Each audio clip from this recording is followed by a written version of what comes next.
was saying is this part is already covered to some extent in the earlier classes, like maybe 7th, 8th, and so on. And you might have a basic idea. Again, just like as always, there will be few terminologies which will be new to you this year, hopefully, and quite a few content will be repetitive one. So again, if it is repetitive and you know it already, we'll kind of rush through it, and the content which has to be done afresh, that we will do with more emphasis, and we can always have more and more discussion around this. So that is the pollination and fertilization chapter. As always, I have kept the content what is included in the syllabus just as a brief idea, so that you don't have to refer every time to the syllabus copy, and you can start directly with this presentation. Okay, so the basic idea of pollination goes with the transfer of pollen grains from anther, that is the male reproductive structure, to the stigma of either the same flower or another flower. That is what is pollination. So main word that associate with the pollination is the transfer of pollen. Yeah, and then the rest of the things, they become more logical, but these transfer of pollen, this word is the important one. And why it is the pollination has to happen, that you know, probably it is part of the sexual reproduction process. In human or in most of the animals like vertebrates and so on, all of them, they reproduce sexually. Similarly, the plants, like especially the flowering plants, which are called as angiosperms, they reproduce sexually as well. And that is where the pollination becomes one of the important process, because that will transfer the male gamete to the female gamete. Yeah, it can be self or cross, but that is the important part of this sexual reproduction, and which ultimately would result in the seeds that will grow into the new plant. So again, why sexual reproduction has to happen? Because the new generation has to come to the life through the seeds or through many structures, and that's where the sexual reproduction or the pollination has to happen. Now, in some cases of the plant, like for example, if you take a rose branch or a twig of the rose, like, and then you graft it and put it in the soil, right? That is not the sexual reproduction. I hope you understand these differences, and you would have studied it. That's specifically called as vegetative propagation.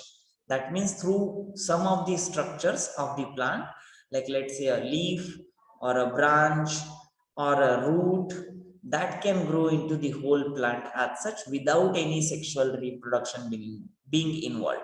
That is a type of asexual reproduction, or specifically it is called as vegetative propagation. Just simplest example that I'll give you here is, you know, if you put a garlic, part of garlic, and sow it in the soil, that will still grow into the whole plant of the garlic, or onion for that matter, or potato, or rose, like I said, or even that Brahma Kamal plant, right? A simple twig or a part of the leaf, if you put it in the soil, it can regrow into the whole plant. So that is a sexual mode of reproduction.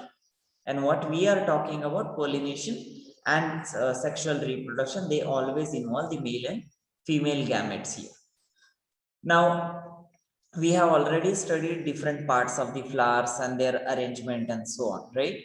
And those flowering parts, especially the reproductive structure, that is androecium and gynoecium, these are the specialized parts which are needed for the sexual reproduction, and that this also we know it. Now, there is another type of plant apart from angiosperms, or what we call as flowering plants.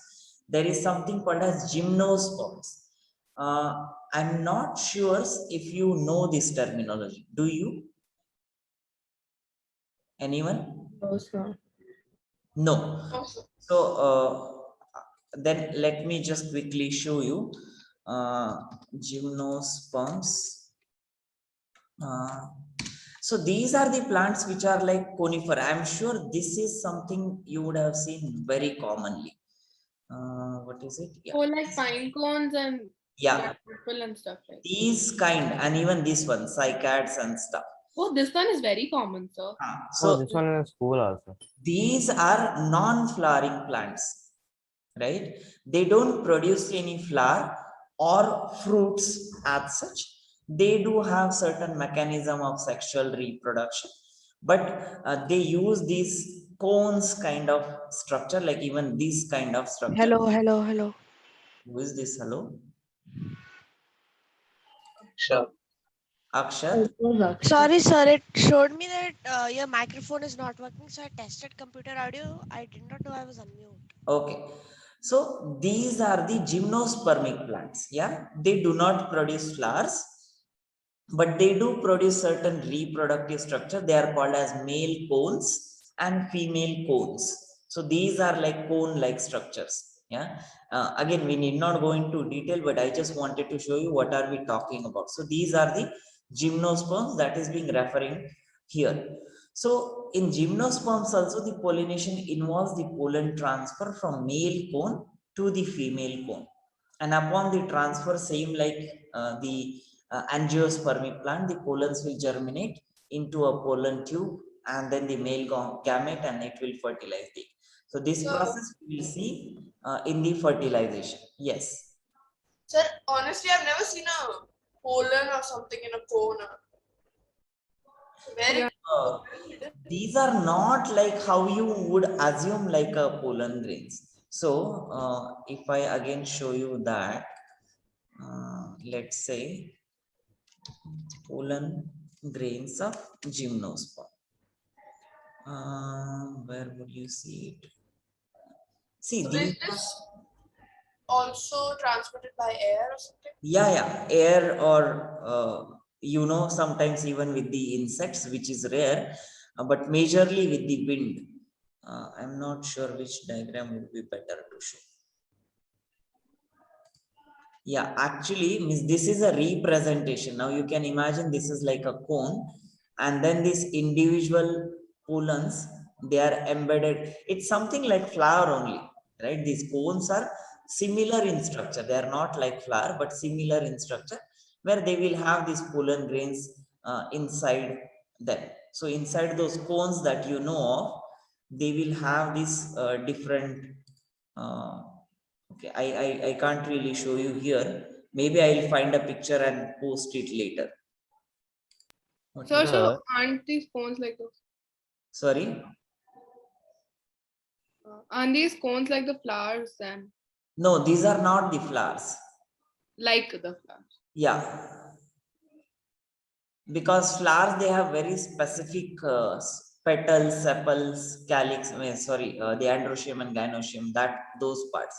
And the cones, they have majorly the scale-like structures, and then they have microspores or these pollen sacs inside them, and that way they are arranged. So they don't have any structures as such. And like I said, they don't form any fruits as well. Like most of the flowers, they do produce fruit to some extent.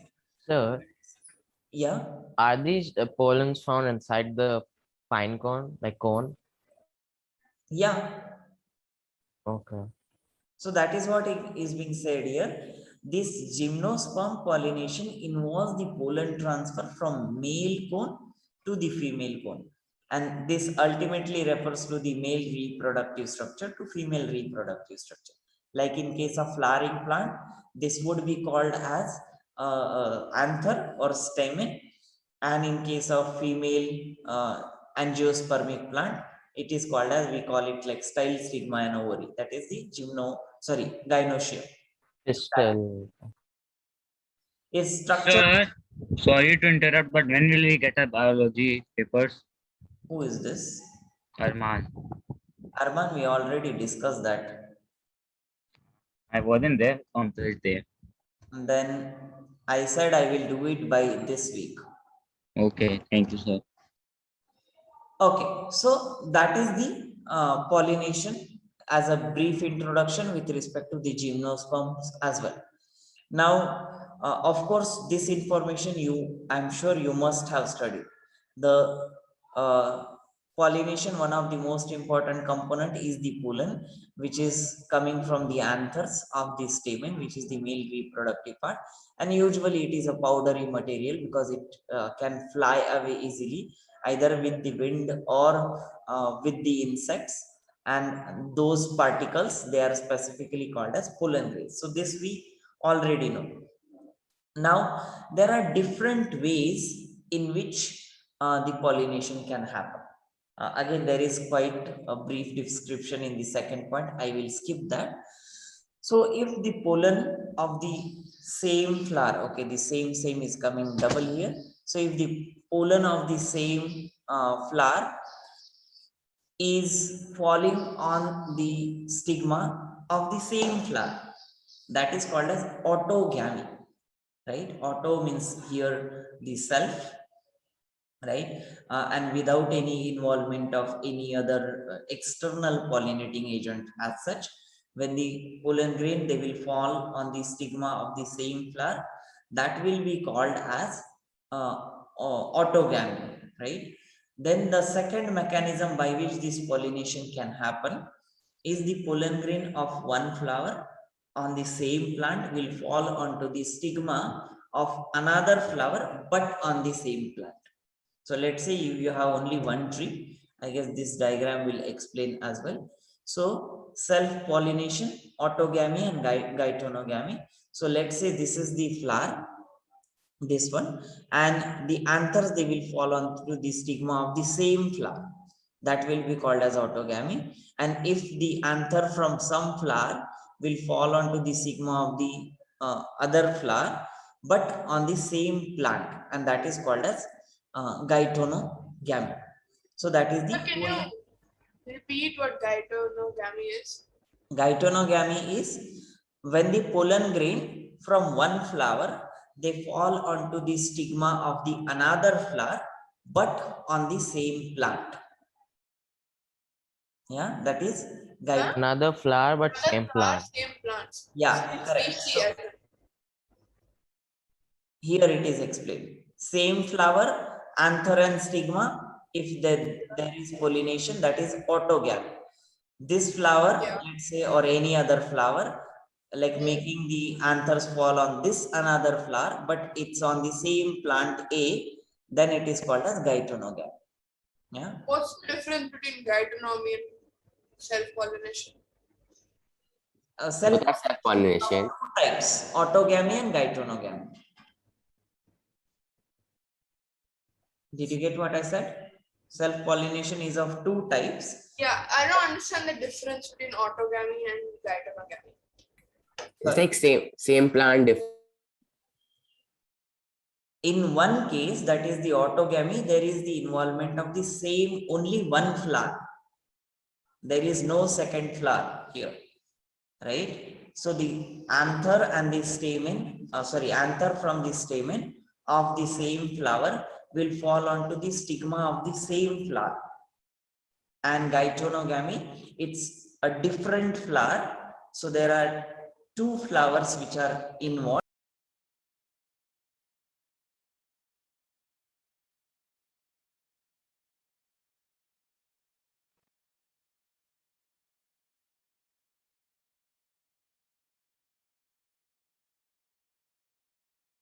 Anatha, just check your mail.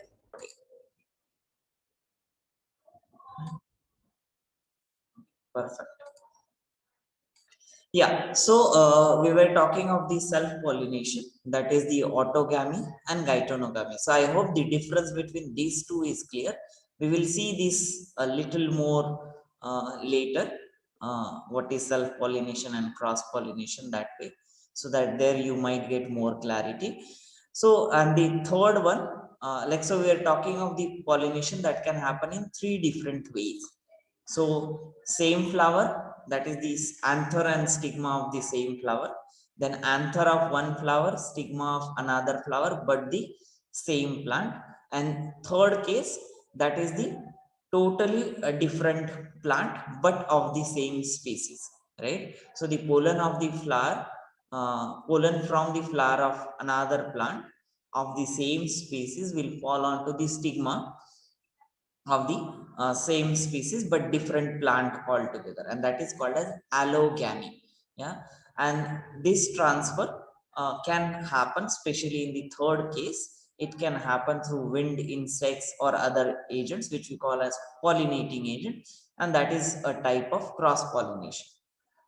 Yes, someone has raised hand. Ananya, no. Yeah, sir. Nadia. Anatya. Yeah. So like, can cross pollination also happen between different species? Not two different species. Same. No. No.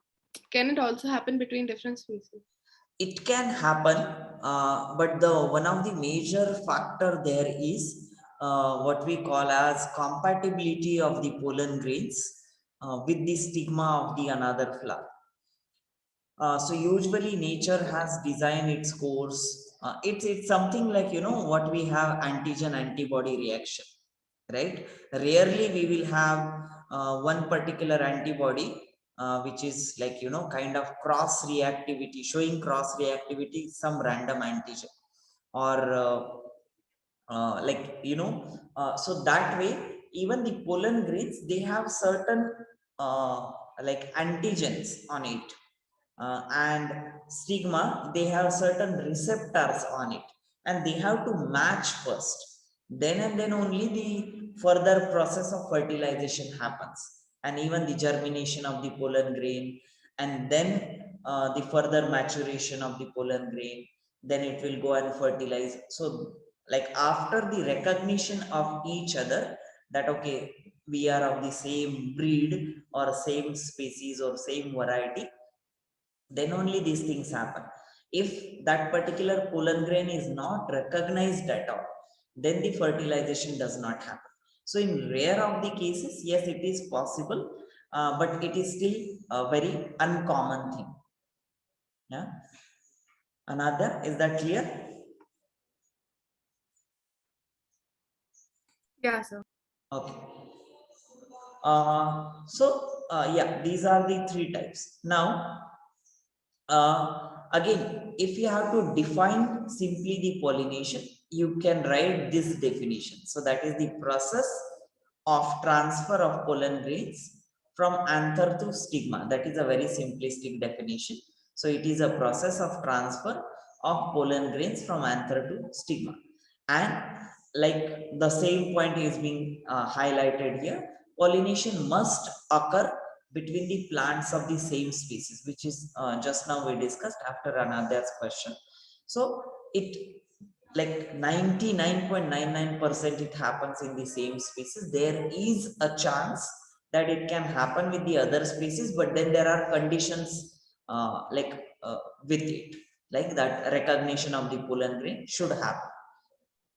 It is Sir, yeah, I have a question. yes, go So ahead. like, yeah, what Anadya said, like the same, some plants pollen lands on some other species of plant, right? So like it has a higher chance of failing, right? Like not fertilizing the. If it is a different plant altogether, Yeah. yeah, it has no chance there to get fertilized and so on. Okay. Yeah. So So, again, but like a very low chance is there. no, I missed it. Say it again. Very low chance is there. Okay, I don't know. Somehow I'm losing the. He said very low. Yeah, so my internet is a bit weird. I'm saying that there's a very low chance, right? That it Yeah. can happen. Like a very- So instead of saying low chance, there is no chance. Yeah, only in rare of the species, and that's when I said it's very conditional with respect to the recognition of the pollen grains. And like lot of species around us, imagine, no, like we have so many flowering plants around us, so many insects, so much of the air or wind around us. Now, by that way, kind of one pollen grain from one particular type of plant I'm sure it must be sticking to the other plant from random different species. Can be a small plant or can be a big plant or any of these things, right? Or a big flower, small flower, colorful flower, or fruit plant, and so on. So the pollen grain can get mixed with any other random plant. I guess that is what the next point was, right? But that does not happen, and the reason being the recognition of the pollen grain does not happen. So for example, the a particular garden may have trees of mango, guava, lychee, and some wild trees like neem, jamun, sesame, all of these, and also of course various crops around us, like from the agricultural field like wheat, mustard. All of these they will produce pollen, and the wind may blow it away the pollen from such plants together.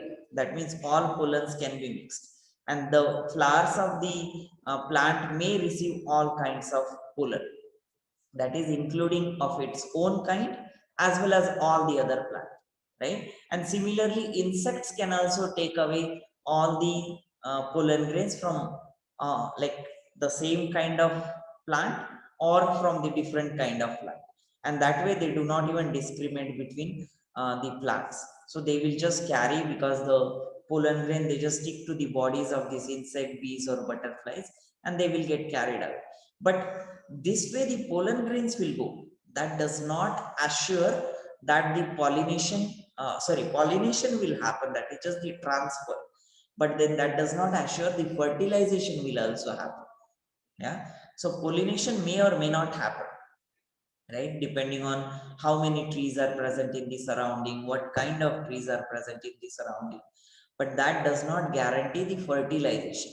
Yeah, pollination, as the definition says, it's only the transfer process of pollen grain from anther to stigma. That might happen due to the wind or due to the insects, but the fertilization, like 99% it will not happen. And in rare of the cases, if the foreign pollen grains they are recognized, then in those cases it might happen. But again, there are not just so simplistically, if the pollen grain is recognized, that will make it sure that the fertilization will also happen. For example, let's say a mango tree pollen grain falls onto the lychee tree stigma, right? And let's say, like hypothetical example, let's say the pollen grains get recognized of the mango on the lychee tree, but that does not guarantee that it will fertilize and it will produce a viable flower further or viable generation further. So that does not guarantee, because there are quite a few factors in terms of chromosome numbers, or the what we call protein interactions. All of these processes they take part in these fertilization events, and there the chance of that process being stopped is much higher. So that is when I say there are quite a few conditions, if at all, that happens with the different species altogether. So I hope this part is clear to all of you. Now, Yes. you have any question? No, sir. Okay. So then in that case, we will move on to the first type of the pollination, that is self-pollination. So again, the autogamy and geitonogamy we already know. Autogamy refers to the transfer of pollen grain from the anther to the stigma of the same flower, or you can say within the same flower. That is a single flower, that is autogamy. And when the anthers they are transferred from one flower to the another flower, but of the same plant, that is called as geitonogamy. And now, usually the pollination between the flowers of the same plant, that is what is known as self-pollination, due to the common genetic character, right? That happens. That means this particular plant, they will have general qualities or features of any one of the plant, and they will be all same. And even though there are different flowers present on it, but the genetic and the general qualities of those plants, they will remain same. The reason being, imagine the pollen grain will have certain genetic makeup. Stigma will have certain genetic makeup in their nucleus. And these, Is it raining there?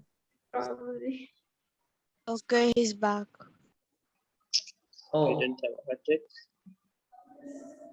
is this unstable? Hello, sir. Hello? Yeah. Yeah. Yeah. Bad. Oh, Your network bandwidth is low. okay. So in that case, you know what we